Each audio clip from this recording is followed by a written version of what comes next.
I woke up one day and I was like, there must be more to life than this. I was partying every night, getting drunk. A lot of like misconceptions and just things that were like a barrier to accepting the faith. And the Holy Spirit just, took me by surprise. Like I felt just like his presence go all the way through my body. When I came home in the holidays and told everyone I was a Christian, everyone was super worried because they thought I had joined a cult.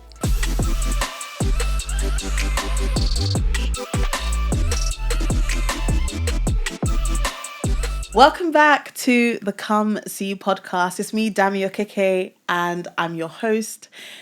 Yes, we are in a very different room, but I am in a very good company because my guest today is an amazing, talented vocalist. She has the voice of an angel. She's an award-winning singer-songwriter who has grown a dedicated fan base independently, making music with a faith-based message. And she has a brand new project to tell us about. Welcome to the Come See podcast, Asha Elia. Hey. I'm so excited to have you I'm here. really happy to be here. I feel like we've overcome the mountains and the valleys to make this happen. Exactly. But we're here. It's going to be worth it. It's going to be good. It's going to be good. So let's go straight in. Your Come See story. You grew up in a family that was not of the Christian faith. Let's start from there. Yeah, so I think probably went to church like a handful of times growing up with my grandma. Yeah. But yeah, apart from that, my family weren't of faith. Yeah. So what was upbringing like in Asha Elia's childhood home? What were the dynamics?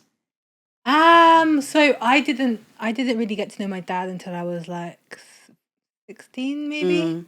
So like it was just me, my mum, my sister, and then extended family. So you lived with your mum and your sister? Yeah, and I wouldn't call him a stepdad, but he was my mum's long-term partner at the time. Okay. So, yeah. Okay. So, but faith did not come up on a Sunday. Was just any other day. Yeah, exactly. Any other day. So let's fast forward to uni when it all goes down. Tell me about. Pretend that I don't know all of this. Tell me what happened. So I got to campus. I was really excited for pre-freshers and freshers. I was partying every night with my new flatmates, getting drunk, just being very silly. And I think I woke up one day and I was like, there must be more to life than this. Because you know that hangover feeling, you might not know that feeling. But oh, I know that feeling. Yeah. I was not always wholly saved and sanctified, you know.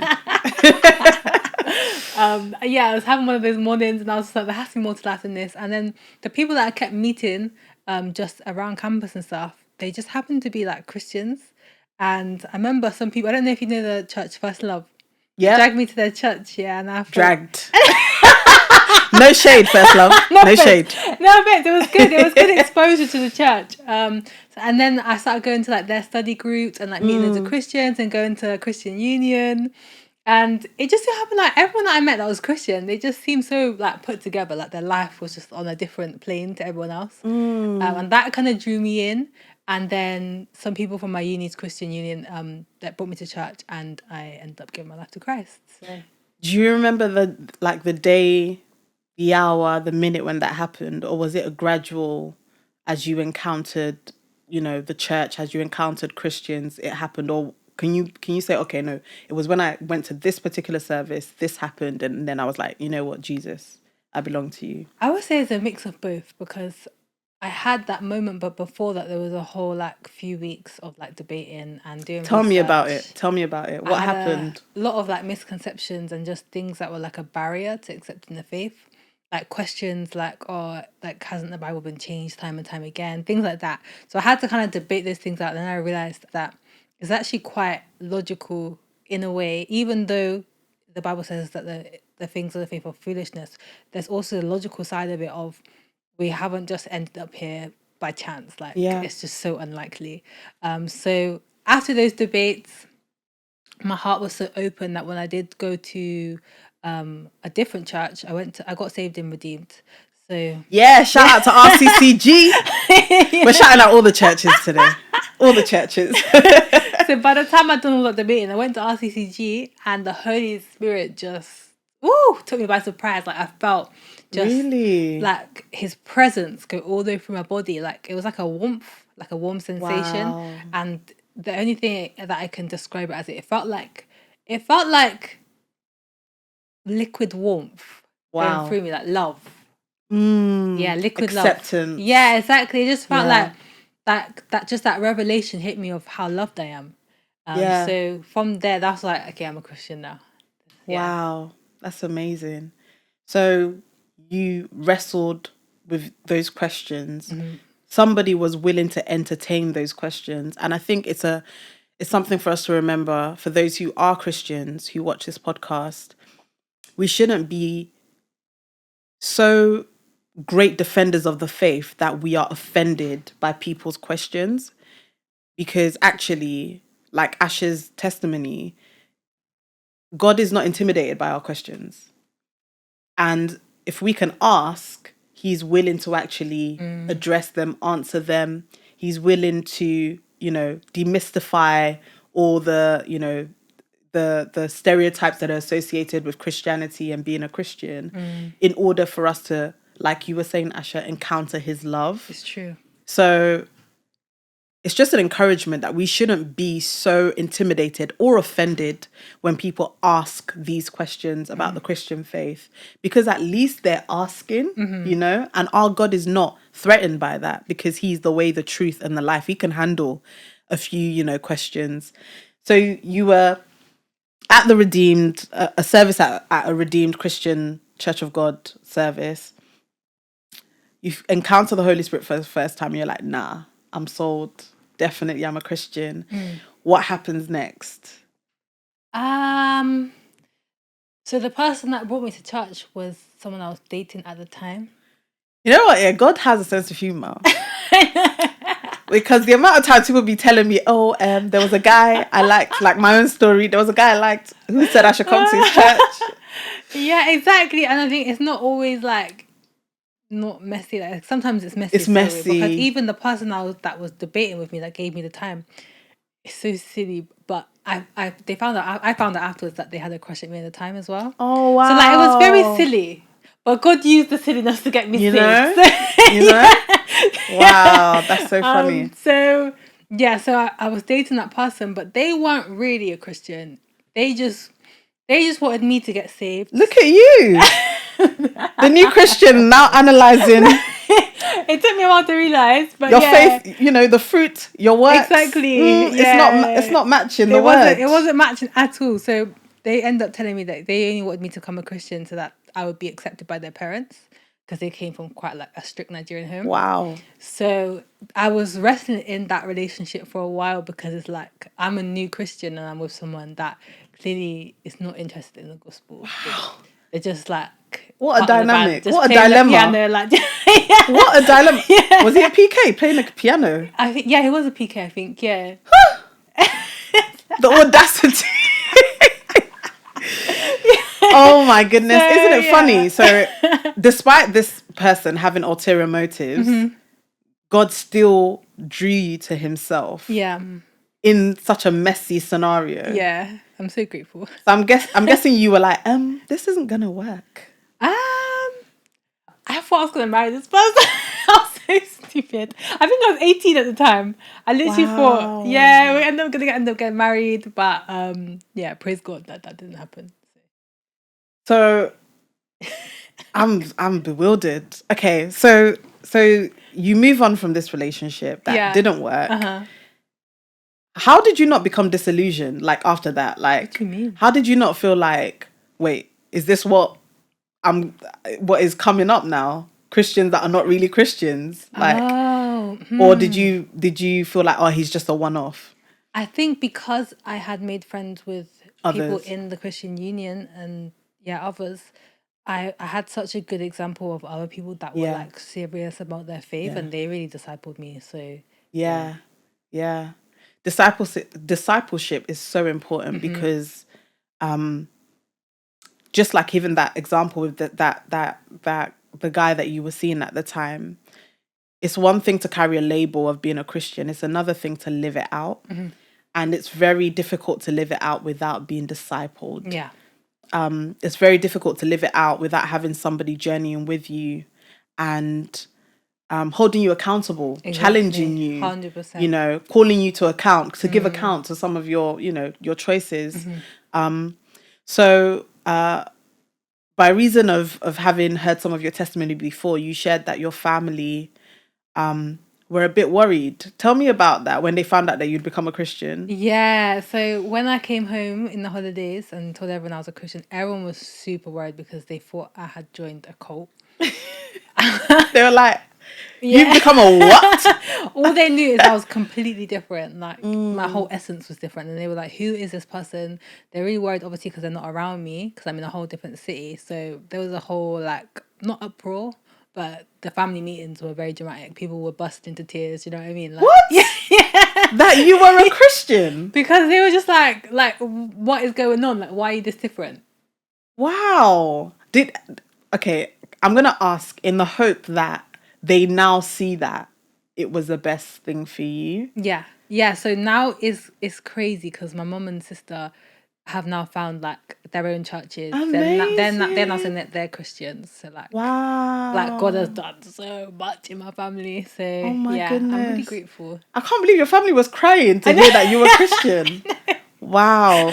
And it just goes to show, what reputation do we have out there for people to be like, what? You gave your life to God? Yeah. No, why?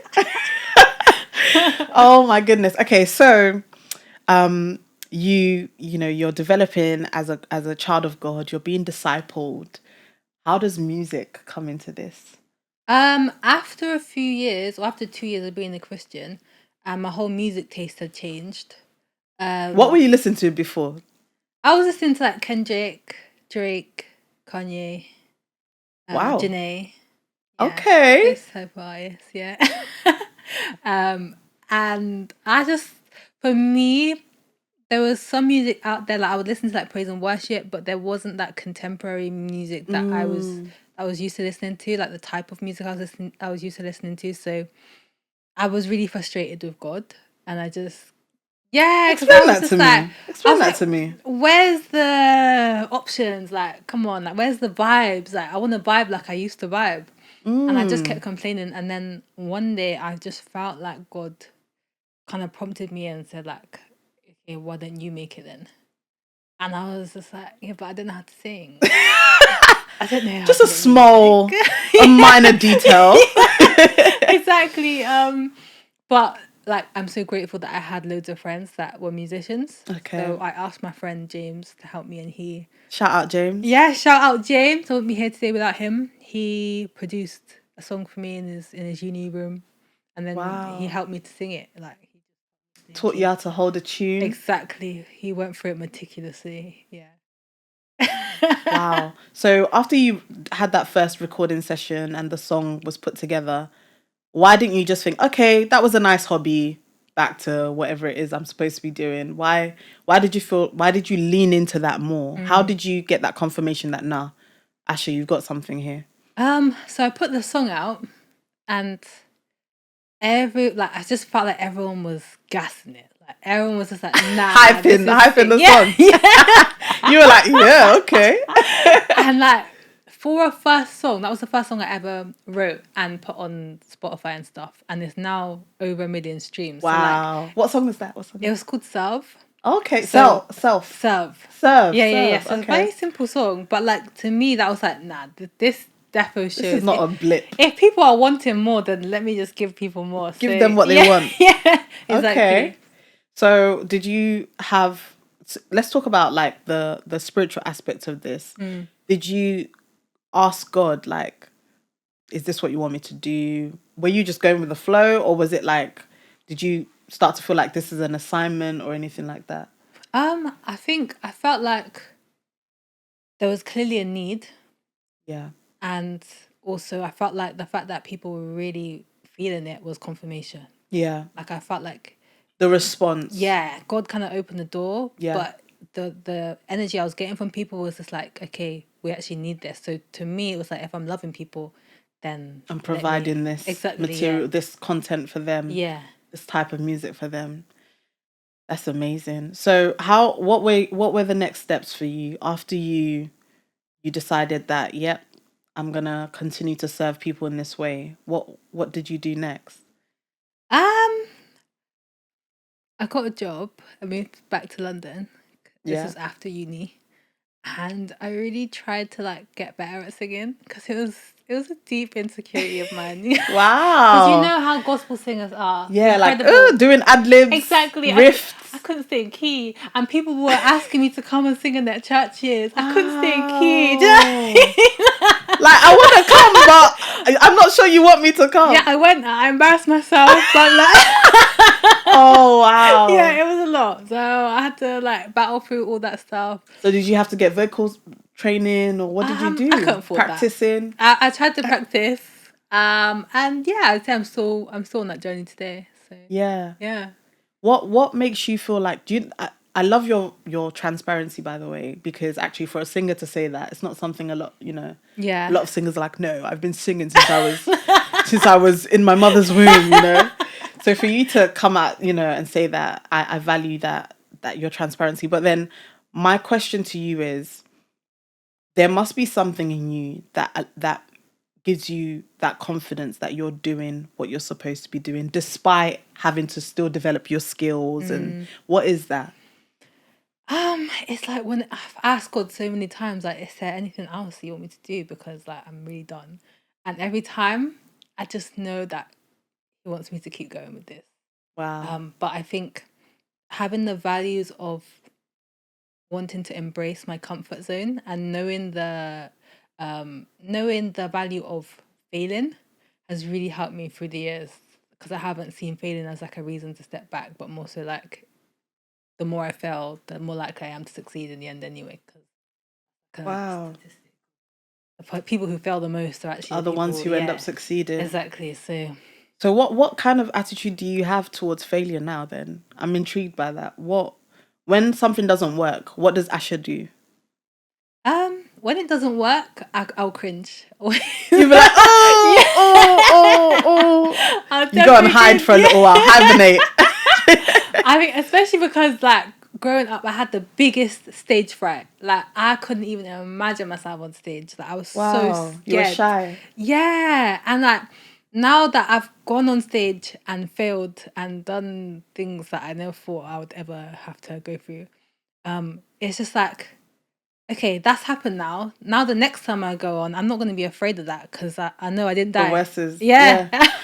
Now I need some tea. What give me an instance where you were like, Asha, don't ever do that again. I would say there was a time, I don't know if you guys have heard of gospel hydration. Yes. Yeah. But they invited me to perform. It was paid. And I forgot my lyrics on stage and I completely froze. Like I was just looking at the audience. The audience was just looking at me.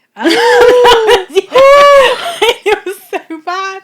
Eventually, the other person I was on stage with, they started singing the lyrics for me, and then I remembered it.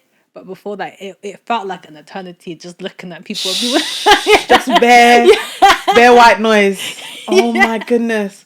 It was so jokes. So, yeah. but it wasn't jokes at the time, I'm No, sure. it wasn't jokes at the time. What happened? So you came off stage and you were like, Yeah, I was really embarrassed. yeah.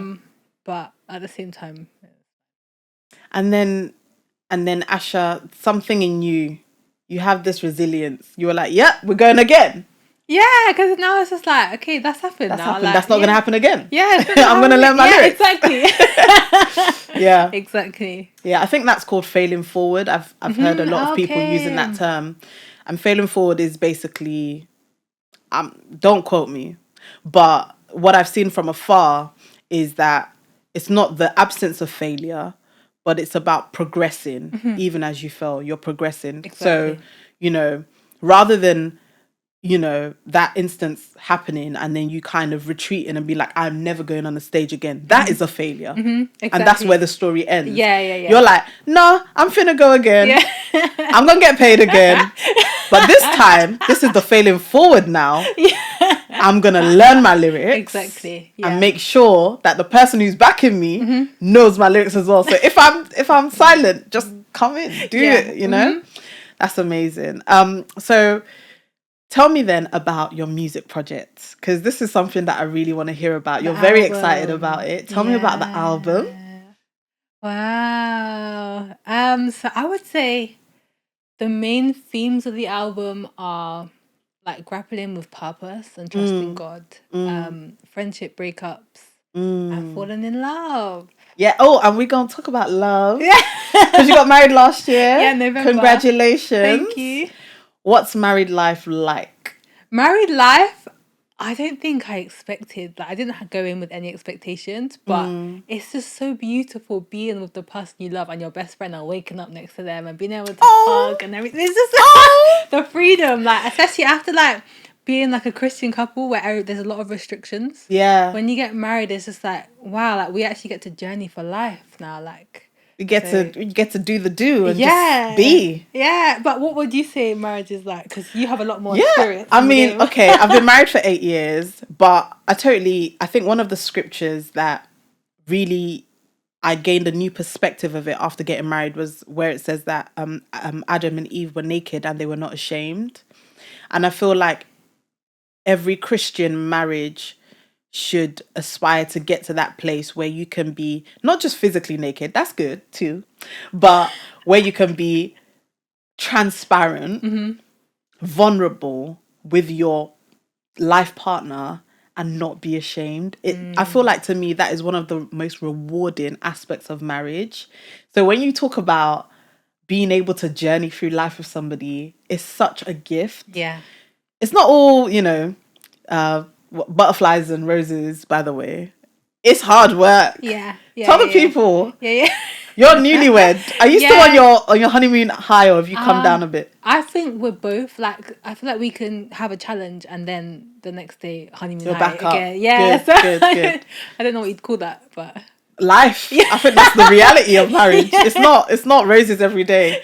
But what have been some of the life the early lessons you've had as a newlywed? I think right now learning how to bear with each other's hit the mic. Learning how to bear with each other's faults Yeah. or Yeah, because like you see, another thing that's amazing about marriage is you see another human being's faults in HD, like 4K, like the best quality. exactly. You see Yeah. it like up close and personal. You're like, oh, but Yeah. I love you, but why is that there? So how have you dealt with having to kind of be like, I still love you? I think the biggest thing is understanding my husband's heart because like, even if some things that he might do, I might be like, oh, like this is hard to deal with, but at the same time, no, he's like a man that just tries his absolute best in life and absolute best as a What's your husband. husband's name? Mia Baka. Mia. Mia Baka. Mia Baka. Yeah. Shout out to Mia Baka. You see how you're doing well. Because look at the way she's, my husband's heart and... Yeah, I think because I know that he's never coming from a bad place.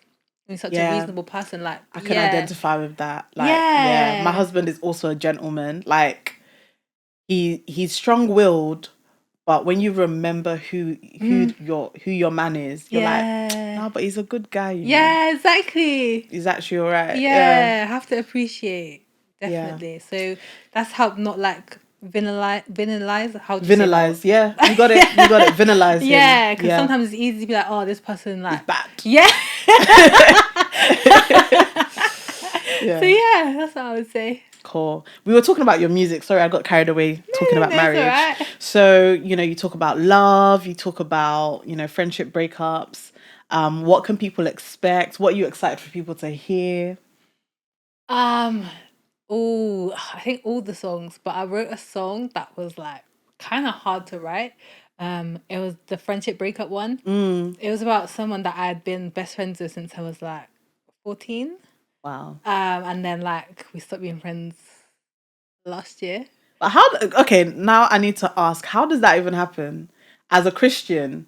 Oh, but like they're not a Christian. They weren't. No, that's why it was kind of like me holding on, but it's like we're so different. Okay. And it's like I realized afterwards, like that I had to take the majority or all of the blame because it's like I'm the Christian here, and it's like I've given someone the title of best friend, that don't even know the Lord. Like, Wow. really?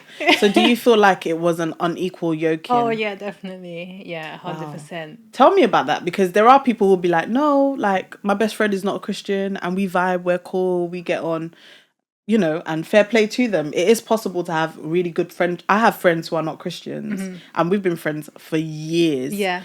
But your best friend? Exactly. The Yeah. best friend? Yeah. What was the straw that broke the camel's back? What was the, like, nah, this is not going to work? Without revealing too much. Yeah. Because I understand it's a sensitive. Yeah.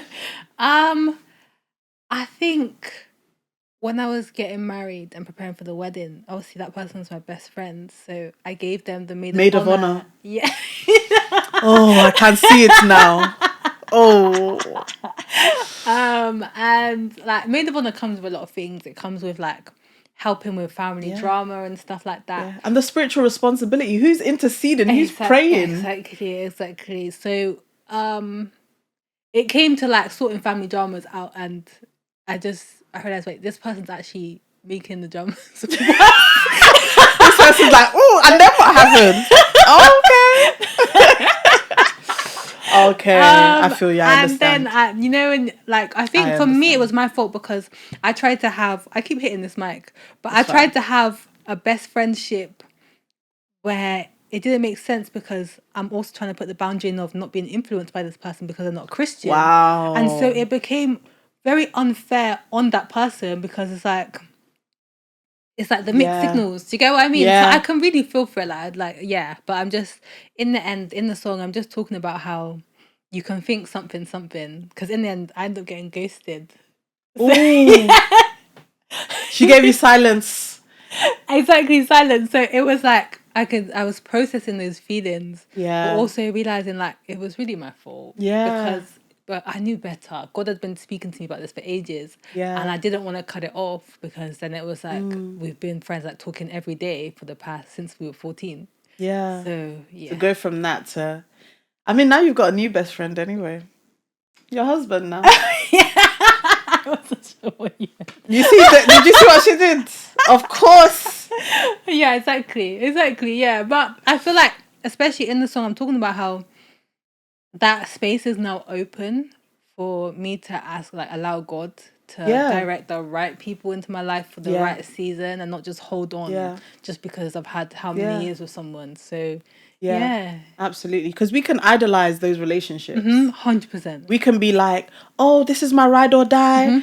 But then it's like, how do you reconcile the fact that that person is your ride or die, but they're not saved? They don't have salvation. Exactly, yeah. They're not your ride or die. No. Because if they were your ride or die, you'll be interceding for that person every day for them to come to know Jesus. Yeah. Exactly. Because when you get to heaven, where you're not going to see that person there. Exactly. You know? Yeah, 100%. So it's almost like, for those who are friends with non-Christians, which is not a thing. I have some of my closest friends are not Christians. But you do need to understand that you have a responsibility to pray for that person's salvation. It doesn't mean you're force feeding them, come to my church, because you will get ghosted like Asha. But it means that friendship should not be something in your life that, oh, God, don't touch this because, this is outside of the Christian bubble or umbrella. Everything about us is in Christ, and that has to include all our friendships as well. Exactly. And I think my mindset was like, God, help me to be a light, and like for that to happen on like God's timing and not my own. But then I think at the same time, it's like, you don't. There's even with Jesus, like he was friends with sinners, sinners, but he had his inner circle, that were being discipled by him and were actually on the right path, like, So there has to be that sort of difference, and I feel like that's something that my husband definitely has helped me with in terms of like, just like helping me to actually talk to people about faith and not just take the seat of passivity and be like, I just want to be a light, but I don't want to have the difficult conversations. Do you get what I mean? Yeah. So like, I think like I can even like partly, what's the word? I'm always thanking him every day for how he's influenced my family, because I don't know if they would be in church right now without him. So Really? yeah, That's amazing. yeah, Wow. So he helped you to witness to them. He helped you to bring them to Christ. 100%. Yeah, I like this, your this, husband, you know. He's a good guy. He's a good guy. he is. Okay, so we've basically run out of time. Oh yeah. But it's fine because we'll get you to come back on another time as well. But what are some of the things that you want us to know about what's coming up for you? And then I've got one more question for you after that. Like the album, is there anything else coming up for you? After the album, yeah, headline show, first ever headline show. She won't be forgetting her lyrics, don't worry. I'm so excited.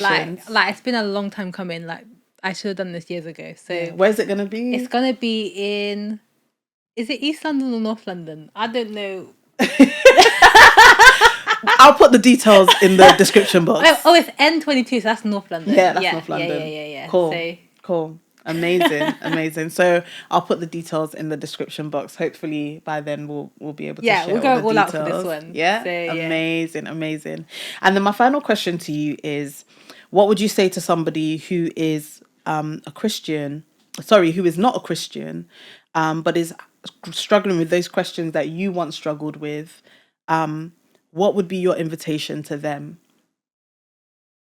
So struggling with what, sorry? Struggling with the questions about faith, questions about, is Jesus real? What, does the Bible contradict itself? Those questions that in your early stages, when you were at uni, those questions that you struggled with, what would you say to somebody who's not a Christian, but who is interested in the Christian faith? What would you say to someone about that? I would definitely say, like, just message someone or ask someone, go to a church.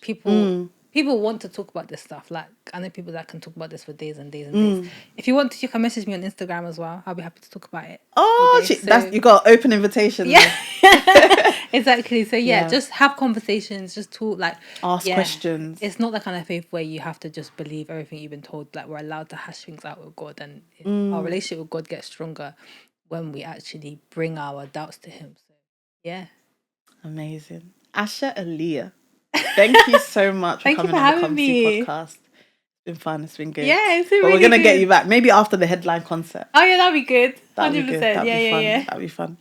Thank you very much for listening to the Come See podcast. Don't forget to subscribe, like. Do you have a similar testimony to Asha, or perhaps you've had some kind of deer in the headlights moment on stage as well, like Asha was sharing? I'd love to read your comments below. Until next time, God bless you.